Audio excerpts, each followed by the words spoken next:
there's dirt on my hands. Hello YouTube, Boss Rino. Welcome to my channel. So ito natin 6 videos of terror that quote paranormal things in movies and music clips. Diba? So mga movies na meron paranormal. Magaling si Darkest Secret dito. Kaya subscribe nyo si The Darkest Secret dahil magaganda mga videos. So kaya tirahin na natin to bago pa tirahin ng iba. Number 6.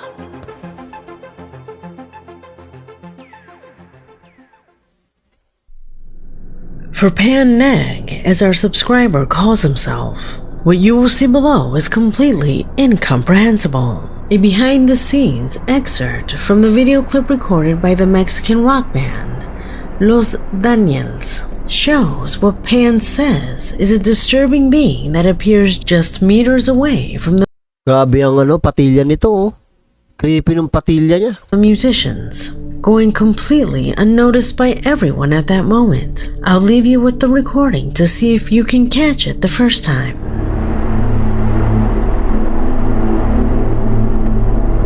Have you seen it? What? Asan? Oh my God! Gago, madli.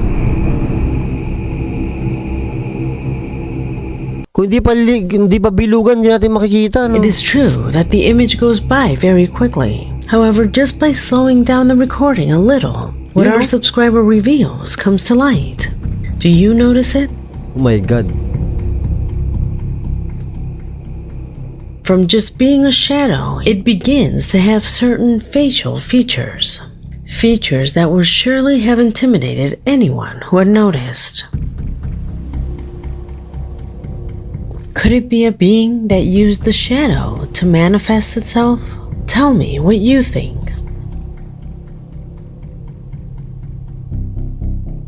Number 5. Linaw na mata. Ang linaw na mata nila, ano? Number 5. The following recording came into my possession thanks to Regina, a faithful subscriber, who says that a ghost sneaked into a scene in her favorite soap opera. Do not take your eyes off this object.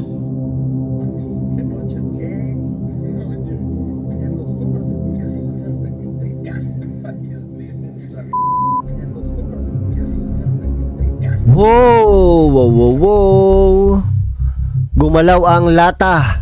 As you can see, it does not seem to be a product of the wind. Nor does it make sense that they have done it on purpose, since whether the can moves or not is irrelevant to what was happening in the scene. Walang hangin ha. Sana yung papel, hinangin din. So why does it move? Yari. Can just water be the cause of this movement? Think about it while I tell you about the most terrifying thing Regina writes in her email. She tells us that there have been many scenes where inexplicable things have appeared in different episodes of this soap opera. Unfortunately, she had never had the opportunity of capturing it. She believes in the possibility that entities of unknown origin wander between the locations where filming is made. Do you think that is possible? Comment below. Number 4. Tanga na, baka yung kape ko dito gumalaw din ha. Tingnan nyo ha. Dapat yung kape ko nilalagay ko pala dito eh. Mayra Lucia and her family say they are fans of the movie 13 Ghosts, a feature film they have seen so many times that they practically know the dialogue by heart. However, this has also allowed them to reveal situations that have caused them some confusion. Without going any further, she sent me the following scene where a person's face appears in the foreground, but it seems not to be part of the movie, even though it is about ghosts.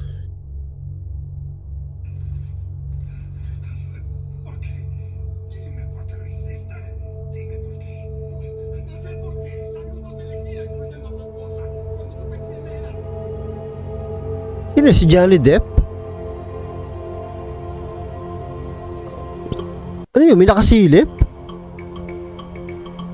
Yan oh. Gago, hindi pwede yan kasi kitang-kita ng camera yan, ng direktor.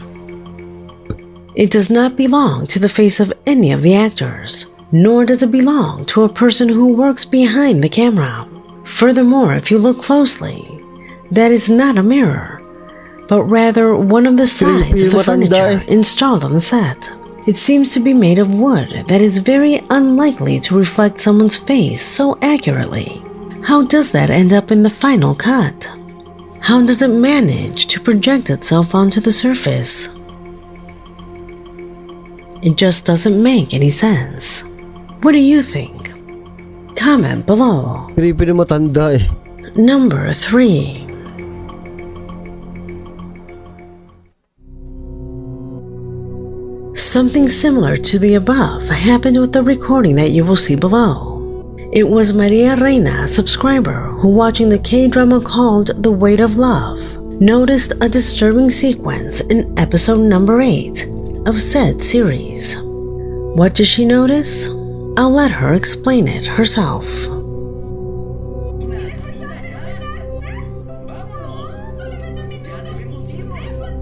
Wow, kita nyo?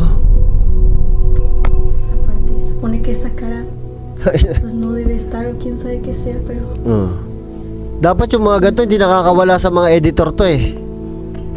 Ayun no? Creepy. The face isn't supposed to be there, says our subscriber. And looking at the entire sequence, she's absolutely right. And a pale, expressionless face with no apparent context in the middle of a romantic comedy scene is something completely Yung ghost, ito legit to kasi mukhang Koreano din yung ghost eh. incomprehensible. No one is seen behind the car glass, nor does it correspond to a reflection, which makes this scene much more intriguing. Could it be a spirit? Tell me what you think. Number 2.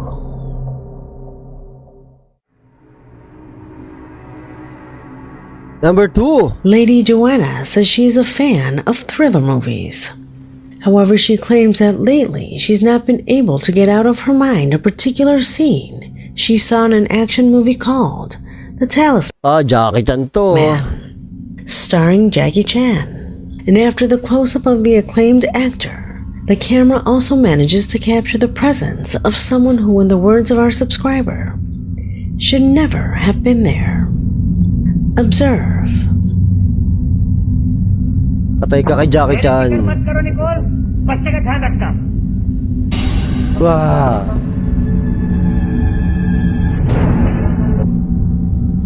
Hindi pwedeng may nakatayo dun eh. Kasi di ba nagtitaping-taping ako dati. Hindi pwedeng makalusot siyang ganyan. Oo. Ikakat ng direktor yan kung hindi talaga kasama yan dyan. Imposibleng lumusot yan.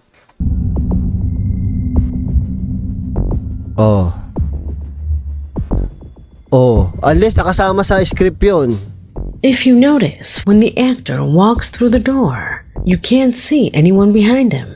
However, when the door closes, someone is seen Walang cut yun, nakita nyo ba yun? Mula dito, kita nyo walang cut standing immediately behind it. Walang cut. It is not known. Bagang. Walang cut yun. Walang cut. If it is someone from the technical staff who accidentally entered the recording set, nor if it is an intruder who wanted to interrupt the scene.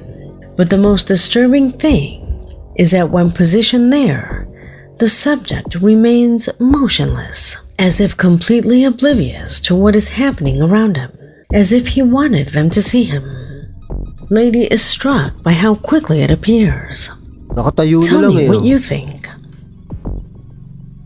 Malamang tao yan, pero hindi ko alam eh. Kasi hindi nila ilalabas yan kung hindi kasama sa script. Pero, ang weird, di ba? Number 1. We conclude this video with a scene that Ana Lilia Lopez has seen over and over again and still cannot find an explanation for it.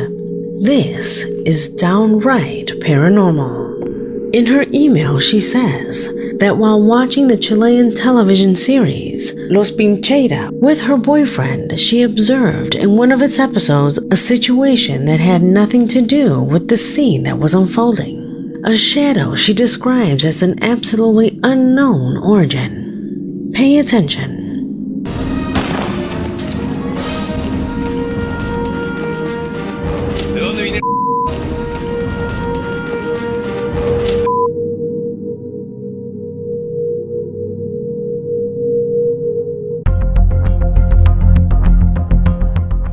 She can't explain where that shadow that quickly crosses the set comes from.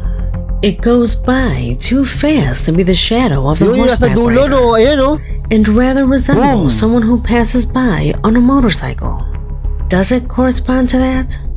Although that may be possible, this was a series based on a certain time period, which would have made it difficult to have approved at that time, the use of this type of vehicle during recordings.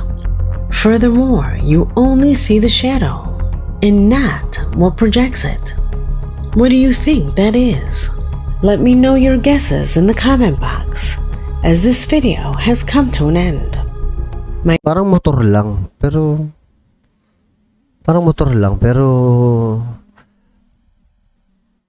parang anino ng motor. Tingnan natin. This in the comment box, as this video has come to an Ang bilis masyado no? end. My name is Leonor Clay. Nakapagtaka lang yung mga ganyan sa mga pelikula, namumulto rin pala yan.